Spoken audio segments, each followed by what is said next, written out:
So Candace Owens exposed Macron, and she showed in her latest episode that he's being influenced by a Jewish pro-feminist sect who infiltrated other religions, including Islam, and they tried to end the Ottoman Empire and subsequently the Caliphate. And according to a Jewish professor, Mark Bayer, they succeeded.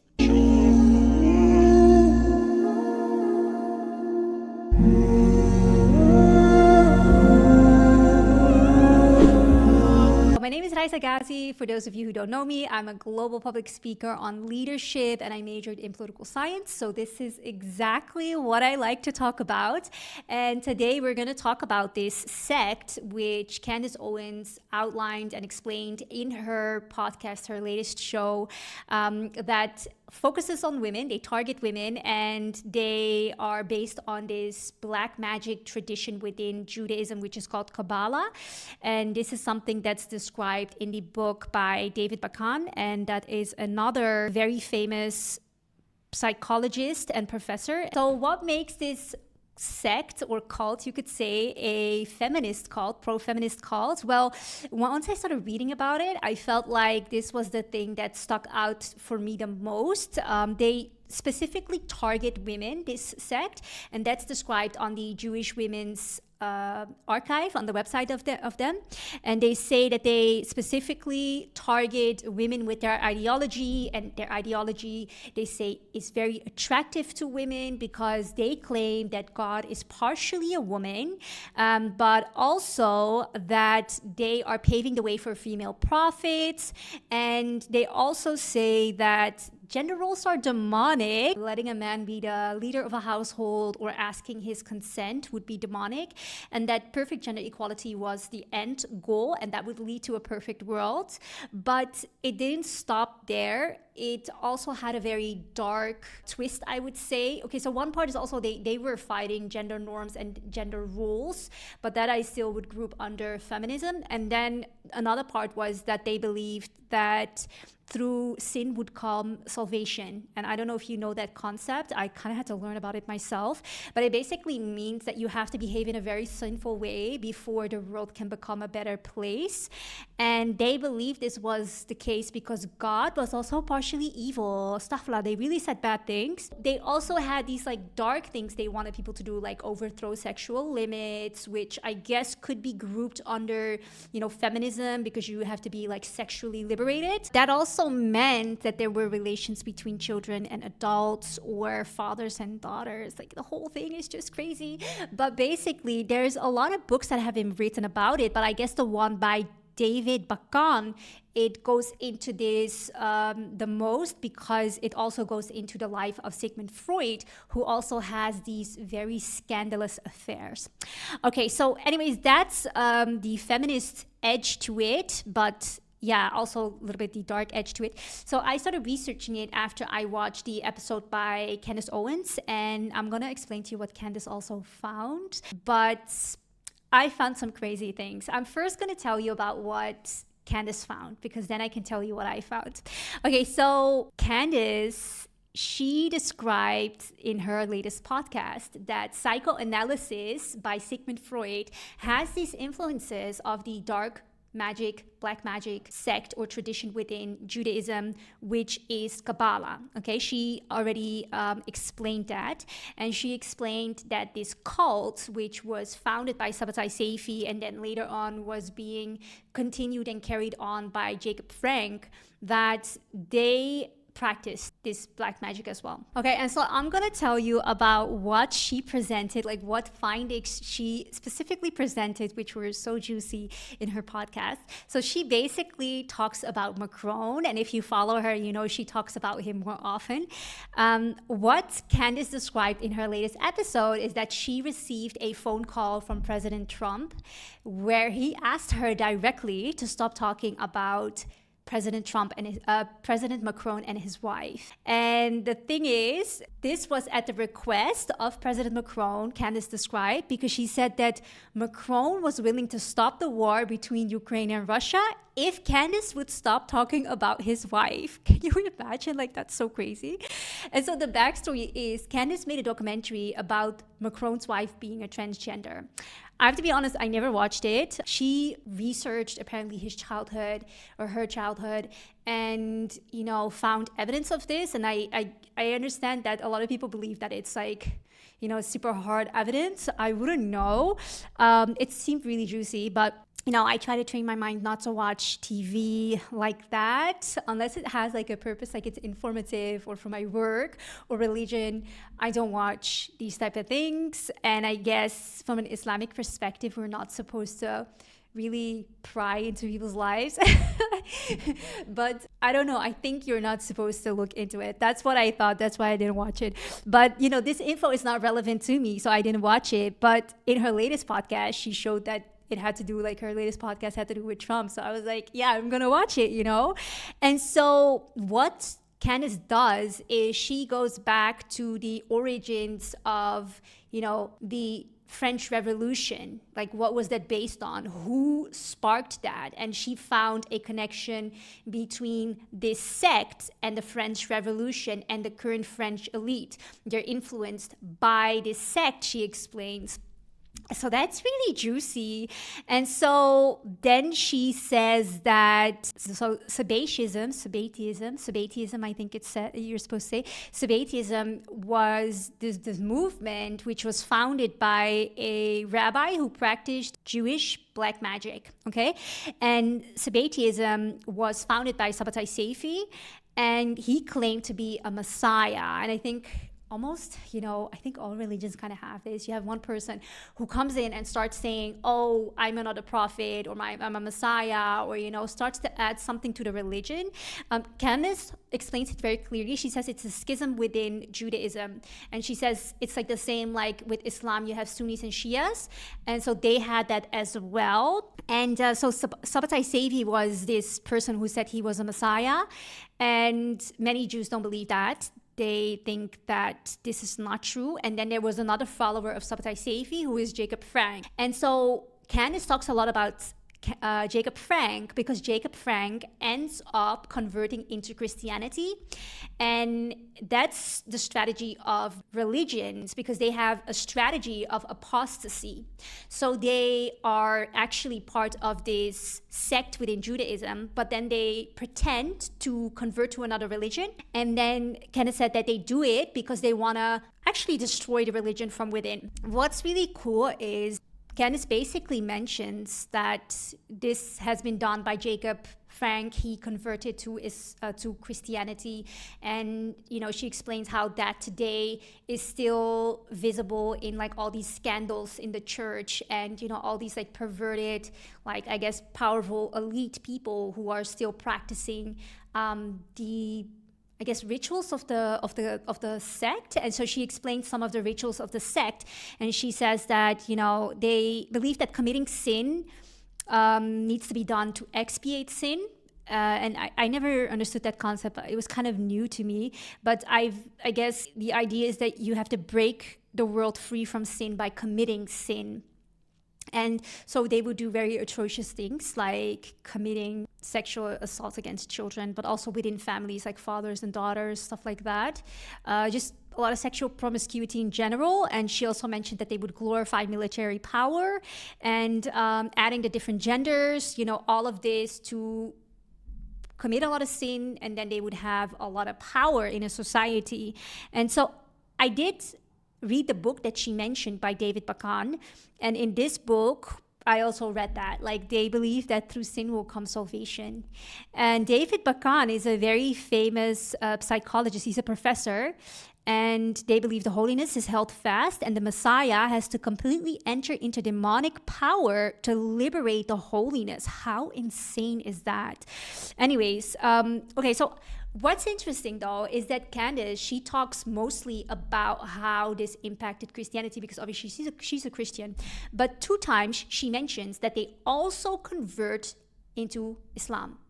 She doesn't elaborate on what happened there. She mentioned mostly the impact on Christianity. But I really did appreciate that she gave us this kind of like hook, because that inspired me to start researching it. And then I found the craziest things, guys, like the craziest things. And it's not a small thing. Like, you have to understand that Candace found out that one of these followers of Sabbatai Seifi, who founded the whole cult, Sabbatai Seifi, right? But then Candace found that his follower, Jacob Frank, is still influencing the French elite, right? And like on a super high level. But when it comes to Islam, the founder itself converted to Islam. So you can imagine how many followers he must have had and how big the impact could have been. And also, like I explained, I found also professors, this London Jewish professor who said, yeah, he converted into Islam and he started causing havoc there. It's insane. So, like I said, Candace, she started off this whole journey by researching Sigmund Freud at some point in her career. She got a lot of backlash for it, and then she found out that Sigmund Freud was also part of this cult. And then she also found out that this cult inspired the French Revolution. The French Revolution led to the people who are in power right now to still be affiliated with this cult. Like, that's what I understood from Candace, her podcast. Okay, so once I started researching it, I wanted to know, obviously, like, who converted, where did they convert, and what was the implications. And like I said, these are huge consequences, apparently. And these aren't just people, like random people who confirm this, you know, like these are very well-known professors at big institutions like Harvard, London School of Economics. And so it's not like this is something that random people have said. These are, I would say, trustworthy people. They're also part of the Jewish community. So I would say they have no incentive to lie. And I think they also want to distance themselves from this cult, which makes sense. So just to go to the part where they infiltrate Islam, because I think that's really what most people want to know, at least my viewers. So this Jewish cult infiltrated Islam, okay? So that's also something that we found. And the goal of this cult, which was started 350 years ago, was to infiltrate other religions, but also to make sure that they destroy these other religions, you know, to make sure that they go into a religion and then from the inside kind of take them out. That was the goal of this cult, because they wanted to spread it worldwide. Okay, and so one thing that I think is incredibly shocking is that it was founded, this cult, in Gaza. Okay, so there was this guy, and his name was Nathan of Gaza, and he is the one who crowned Sabbatai Seifi the Messiah, because he said he had I guess it was like a vision or something about it. So it started in Gaza, and at the time Gaza was part, I think, of the Ottoman Empire, or it had a Muslim ruler. So these Jewish people, they were, you know, peacefully able to practice their religion. But then this Nathan guy, he invited Sabbatai Seifi, and Sabbatai Seifi was crowned a Messiah and started Sabbatism. Sabbatism. Anyways, I find it so hard to pronounce it. Okay, but yeah, so they came from Gaza. And so when I went back to the podcast of Candace, you know, I was really worried, because I was like, okay, so they believe they are from Gaza. It does seem like this cult has a very dark agenda. And, you know, what's happening right now in Gaza is also very dark, and it seems to be part of a larger and darker agenda. And I started thinking, like, what is the connection between that? And so when I read about it, like I read about it on the Museum of the Jewish People, like it's always good to go back to their own sources so nobody can say you're anti-Semitic.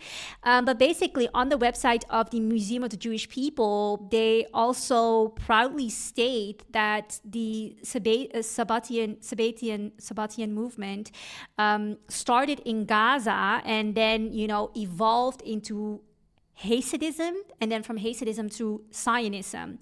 And so they consider Gaza the land of their fathers for that reason. And so Zionist scholar Gershom Scholem, who's the first Kabbalah professor at the University of Jerusalem, who Candace also studied, by the way, he studied Sabbatism. why am I saying it like that? And they view it as a precursor to Zionism. And so I also started checking out like how the founder of Zionism felt about Sabtai Seifi, because I was like, if he ended up making his movement based on Sabbatai Seifi's movement, he must have mentioned that. So I went to his diary, and it also, he does talk about Sabbatai Seifi a few times. He basically mentions that whatever Sabbatai Seifi was doing, that he was going to finish it, and that now it would be possible because of machinery that was now available, which Sabbatai Seifi didn't have. So you can see that the founder of Zionism actually had a more aggressive way of implementing what Sabbatai Seifi wanted to do as well at that time. And, you know, the reason why they wanted to do that is because obviously these people didn't have a country. That's what they claim. But what's interesting is that on the website of the Museum of the Jewish People, it's also stated that that's because they were getting kicked out everywhere. And so, for example, in this article about Sabbatai Seifi, they're saying he was getting kicked out because he was doing erotic rituals. But if you read the book by David Bakan, they also say the same thing. Like, it's always they're doing something and then they get kicked out of a country. And I guess Theodor Herschel was like, okay, then we should find our own country because of that reason.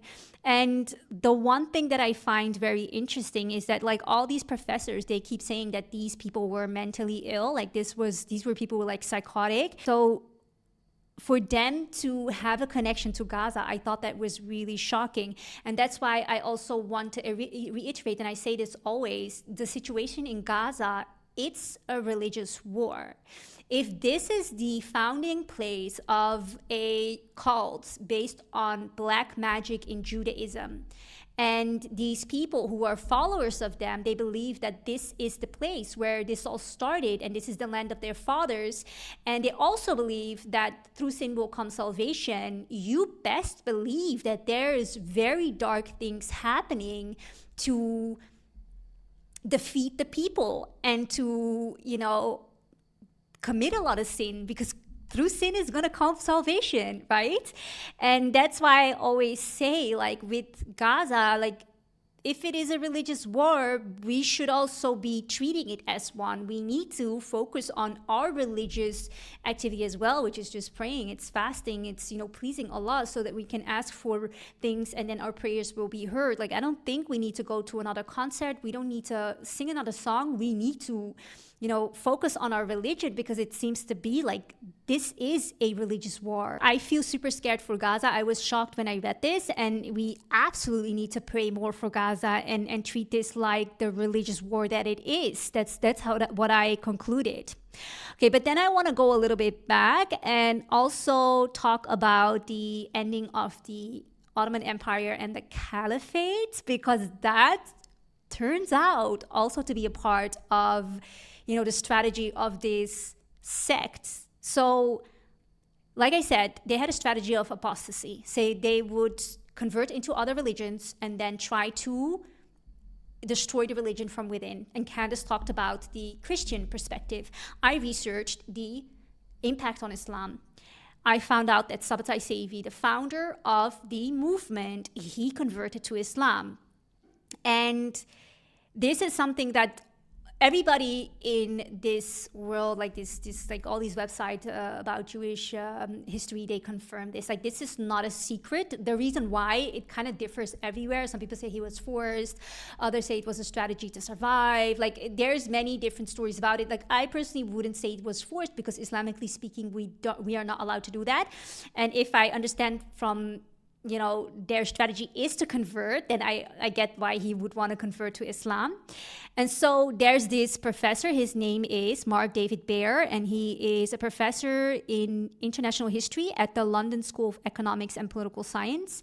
And he writes in a book called The Don May, so I'm going to show you as well, that the Sabbatai Seifi infiltrated Islam. He lived in the Ottoman Empire, and he became part of this Jewish community pretending to be Muslim called the Donme. And this is something that's very well known. Donme is this Turkish community, or this community in Turkey who were actually Jewish, but they pretended to be Muslim. their biggest contribution, according to Mark Baer, is that they dethroned the last powerful sultan of the Ottoman Empire, and they ended up also weakening the Caliphate, and ended up also in the end, just completely ending it, because the last powerful caliph was the Caliph Abdul Hamid II, and he was the one who got dethroned. After him, there had never been a powerful caliph anymore. And this confirmation you can find in his book. It's funny because sometimes when you try to find information about this, it's written, this is a very anti-Semitic thing to say. You cannot say that about the Donmei because they cannot be blamed for that. But then you'll see that for this professor who is Jewish, I guess it's allowed to say that they did do it. The reason why is because he also says, they brought a lot of modernity, modern ideology. They brought a lot of innovation. They brought a lot of economic progress. Like, they brought a lot of great things, but then they also had to end the Ottoman Empire for this great thing to happen, for the empire to flourish. It had to stop being Muslim. That's how they're trying to present it. It had to be secular. Anyways, he also describes that, they didn't just they just ended it. They formed a political party, which was the CUP, the Committee of Union and Progress, and also a rebel group called the Young Turks, who ended up causing a revolution in 1908, which dethroned Sultan Abdul Hamid II. And, there were caliphs after him, but none had the power that he did. And so you can say that this, Jewish people who pretended to be Muslim, part of this sect which was founded by Sabbatai Sevi, they were behind this end of the Caliphate, which is huge, guys. I didn't know this. And the thing is, I've always seen people speculate about the end of the Caliphate, and I've seen a lot of people blame a lot of people. I feel like this story is not unbelievable. It's very credible if you look at what the Quran also says. In Surah Al-Baqarah, verse 14, they say, when they meet the believers, they say, we believe, but when alone with their evil associates, they say, we are definitely with you. We were only mocking. And when you read the tafsir, it says that this is actually a prediction about how Jewish people behaved in Muslim communities. They would be amongst us, but pretend to be with us, but then actually they were with evil associates, And so I think this is a great indication of what Islam says about such things. Like, these things happen. This is not new. And in the same chapter, in verse 120, it also says they will never be happy until we follow their faith. And so that also, to me, indicates that it is predicted that this cult, for example, would want us to follow their faith. This is literally a prediction from the Quran. Okay, so then we get to the part where I would say feminism is a religious agenda. And why do I say this? Because the Jewish Women's Archive, they wrote a piece about Sabbatai Sefi, who started the cult, right? And they explain, they say very clearly that he targeted women. So you have to understand, this sect, which infiltrated our community, the Ottoman Empire, dethroned our caliph, and ended the Ottoman Empire and also eventually the Caliphate. They had an agenda of targeting women first. Yeah, so they were speaking to women directly, and it was a ideology that was made to attract women. That's what they say on Jewish Women's Archive. That is the part I found really concerning. Together with the Gaza thing, I thought this was very concerning. Because basically what they say is, there need to be no gender roles, women need to be sexually liberated, women also shouldn't accept the leadership of a husband, and part of God is female. The goal is for women to become prophets. And yeah, it's just a lot of insanity. It's perverted as well. There's many perverted elements to it, I would say. But I would say also that they are using feminism as a weapon in this instance, because they don't have a, very kind agenda towards Muslims. They want to infiltrate, to destroy. And so for them to then focus a lot on women and also specifically say, you know, they target women because it's ideology made attractive for women. I mean, I would say that they use it as a weapon. And to me, this wasn't a surprise when it comes to the genders in Islam. Like, I think there's a lot of fitna nowadays between men and women in Islam. And I think that we definitely have reason to believe that this might have been caused by a very specific agenda being, you know, implemented, an agenda that goes against the rules of Islam, and it's been successful. And so I'm going to explain to you why. I want to explain how some of the rules from this sect completely go against Muslim rules, okay? So that's why I find it very concerning that they did infiltrate Islam. Okay, so the first one is, in Islam, we say that men and women are allies, right? We are not enemies. But when you read about how this sect tries to rile up women against men, I would say that that's something that's completely against Islam.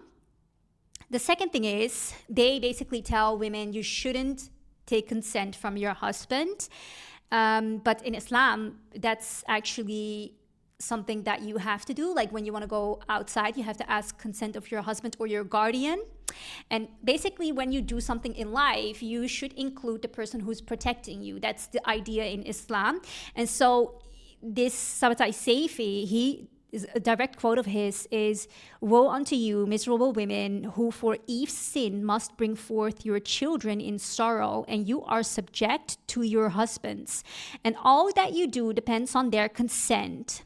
Blessed are you, for I have come to make you free and happy like your husbands. For I have come to take away Adam's sin."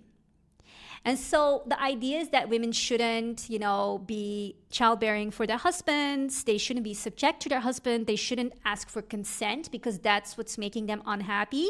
And that's also something that goes completely against Islam. And this is something that I think a lot of women have adopted. They've adopted this ideology from this Jewish cult and believe that they don't have to take consent from their husbands or their guardians because it's an insult to them to fall under the authority or protection of a man. I think it's silly. And I'm going to explain to you why, okay? Because in our religion, men are pretty much supposed to solve our problems, okay?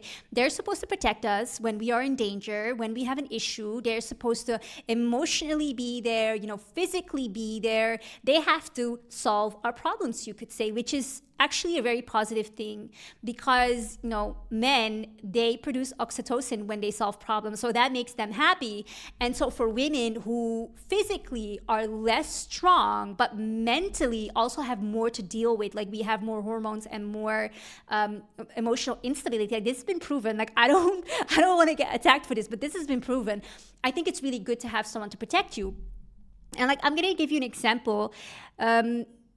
For example, in my case, okay, so my dad is my guardian. He is the person who is supposed to protect me by Islamic law. That's his responsibility. Like he has no choice. I want that because like obviously, like why would I want to be in a situation where I have a problem and I'm by myself? Like why would I not want him to be there for me? But I guess, you know, the consequence for me to expect that, I also have to treat him in a way that he deserves to be treated. So for example, when I want to talk about something that's really controversial, I always ask my dad's permission. And I do this because I know that if I have a problem, he's also gonna fix it, inshallah. Alhamdulillah, because that's just my life. Like he is my guardian. I expect him to fix my problems.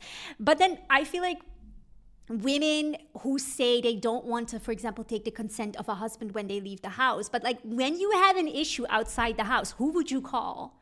You're going to call this prophet guy who says he's a prophet and he tells you not to take the consent of your husband so you can be happy and taking the consent of your husband is demonic. You're going to call him? No, he's not going to help you. Your husband is going to help you.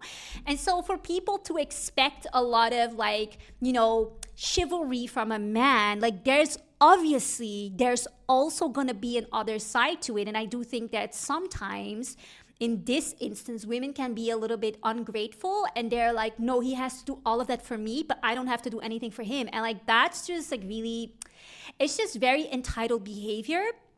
And also, this is literally a luxury lifestyle. Like, I don't know why you wouldn't want that. Like, make use of all the opportunities, you know? And so, yeah, if you're gonna count on your husband to be there when you have a problem, I think you also should have a say in where you're going, because why would he have to solve all the issues of you going somewhere and then getting into trouble when he has no say in that? Like, it doesn't make sense.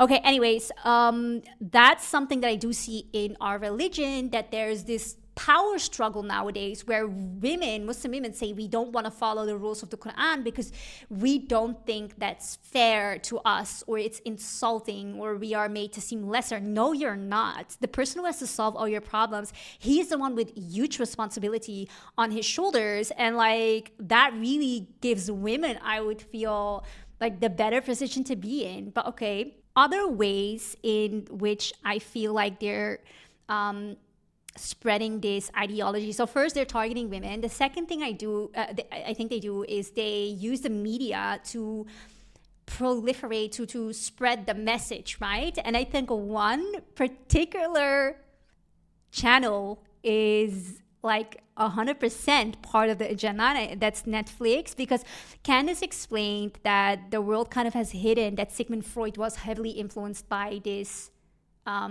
cult, right? So psychoanalysis was influenced by Frankenism, and that's the cult which says you have to commit a lot of sins. Anyways, I don't know if you know this, but the founder of Netflix is related to Sigmund Freud, Mark Rudolph. And Mark Rudolph, so he's a co-founder of Netflix. And then we have another cousin of theirs, or family member of theirs, is Edward Bernays. Edward Bernays is another family member of theirs who is the father of PR. So you have to understand, this sect believes they should infiltrate other religions so they can destroy them from within. And Sigmund Freud is a member of the sect, or influenced by the sect. And the co-founder of Netflix is related to Sigmund Freud, Mark Rudolph. And another family member of theirs is the father of PR. He is behind the manipulation of the American mind. That's Edward Bernays. And so, okay. So anyways, what I'm trying to say is, like, this small group of people, they're like globally trying to spread this agenda, it seems. Or yeah, if that's their agenda, if this is what they believe in, I mean, they have a huge platform to spread that through. And I just want to say one thing. I always felt like Netflix has a huge focus on certain things. One thing that's really visible is the strong female lead movie and show and whatever, right? Like, why is that even an entire category on its own? And like, every cool movie or whatever, every big movie, every huge movie, popular movie is part of that category.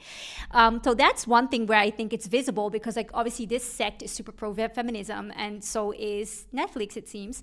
And then another thing which I think is very typical for Netflix is that they make a lot of documentaries about scandals in the Christian church. That's something I always felt. Okay, you know, you have one. Okay, I've seen it. But then to make multiple about the same topic, like, I get the gist of it. Like, okay, you know. And so that was something I felt was a bit, I felt like it was disgraceful. And it was also one of the reasons I didn't want to watch it anymore. I'm not a Christian, but in Islam, we believe every religion should follow their own religion. Like, you do your thing and I'm going to do my thing, and that's perfectly fine. But then for Netflix to show, like, in so many different ways that people were abusing children in the church, like, there was just no need for it. And that made me question their, you know, incentive as well. So now to connect it to a cult who, you know, tries to spread their own religion by breaking down other religions, that would make sense to me. So that's what I wanted to say. Then another thing which I thought made sense is, you know, I don't know if you know this, but there's a lot of marketing in the past few decades, I would say, where women are called goddesses. So like razors, tampons. I mean, I even found milk commercials, Burberry commercial. Like, it's this idea, and I read it all the time on like these profiles of empowered women that they call themselves goddesses. Sometimes people try to compliment me and you say that, and I'm like, astaghfirullah, that's really bad, don't say that. But that's a whole thing, right? That they try to make women think they're goddesses, and maybe that also explains why so many women, they have these like kind of unfair expectations of men, but they don't want to behave in a way that also is kind to men, you know? And then, yeah, I feel like that there could be a connection there as well. And I thought it was no coincidence that Gloria Steinem, who's like probably the most famous feminist, she is interested in Kabbalah, like the black magic. And she said in an interview, which was written on the website of the Jewish Women's Archive, she said that she felt particularly attracted to Kabbalah, the Shekinah. And I think that's what they call the female aspect of God. And I was like, that makes so much sense, you know? And like, there's another woman who's like this well-known freedom fighter for feminists. Her name is Betty Friedan. And both Gloria and Betty have books that refer to this like mystical thing, right? So Betty Friedan has The Author of the Feminine Mystic. That's her book. But Gloria Steinem has two books. One says On Self-Esteem and Scholars, Witches and Other Freedom Fighters. She has multiple books, by the way, but these are just two of them. And another one is Her Passions, Politics and Mystique. So this is her autobiography, I guess. That's, again, this connection to, you know, witches, mystique, I guess Kabbalah. And guys, it goes deep. Okay, then I just want to say, you know, Islam doesn't have a need for feminism.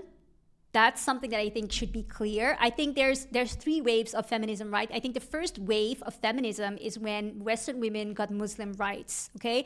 They all of a sudden were allowed to go to school. They were allowed to have their own bank account. They were allowed to have a divorce. Like, they became Muslim women. That's the first wave of feminism. And no Muslim will say that they disagree with this wave, I guess, because like, these are Muslim rights. We gave them to women, I don't know, more than 1,000 years ago, okay?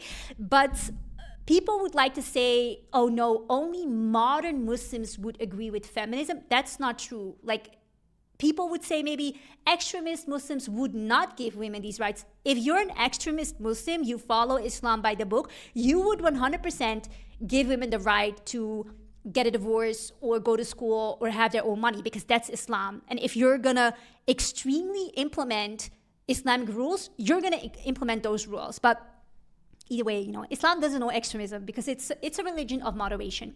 But okay, so the second wave of feminism, that's when I guess all the cray-cray came of like fighting gender roles, you know, not wanting to accept that men have a different biology than women. And that's also where these, you know, feminists came from. You know, Gloria Steinem, I've explained it before, she's actually funded by the CIA. This is something you can find very easily. And another thing which I think shows that feminism is part of a religious agenda is because it's also particularly unfriendly to Muslim women. You know, I mean, you have these feminists who literally will say, you cannot have a hijab and be a feminist. Like, why not? If I would say I'm a feminist, I believe in everything feminism says, why can't I be a feminist just because I cover my hair? Like, that's my right, right? But that's something they believe. If you wear a hijab, you cannot be a feminist. And another thing which I think is, it shows like the hypocrisy of the movement is that they use feminism a lot to invade countries where they say women need more rights, but then these women end up being violated more than anyone else. You know, example, Gaza. You know, Gaza, this is a war on women. But which feminists was like, oh, you know, I guess the feminist movement is not really complete because it seems like these women are being abused by feminism. These countries are being invaded, but actually they're abusing our movement. Nobody is coming out with that. And like another example is Afghanistan, you know, like people went into Afghanistan saying, okay, they're going to save women. But within 10 years, there was a 600% increase in women using drugs under US occupation. Like, how is that feminism really helping women? Muslim women? It's not.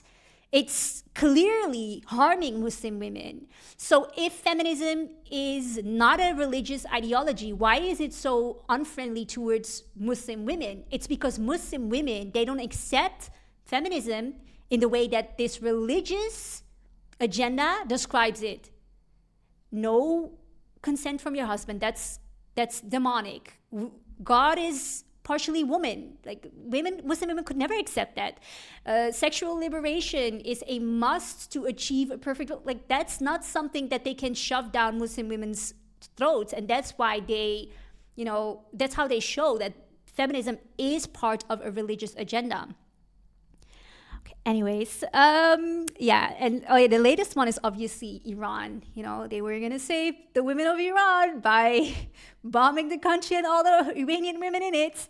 So that's just like, it's lies, it's complete lies, and it's something that I think people really need to see. Like feminism as an agenda is particularly unfriendly to Muslim women. So any Muslim woman who supports that, like, why would you support something that is used to hurt Muslim women?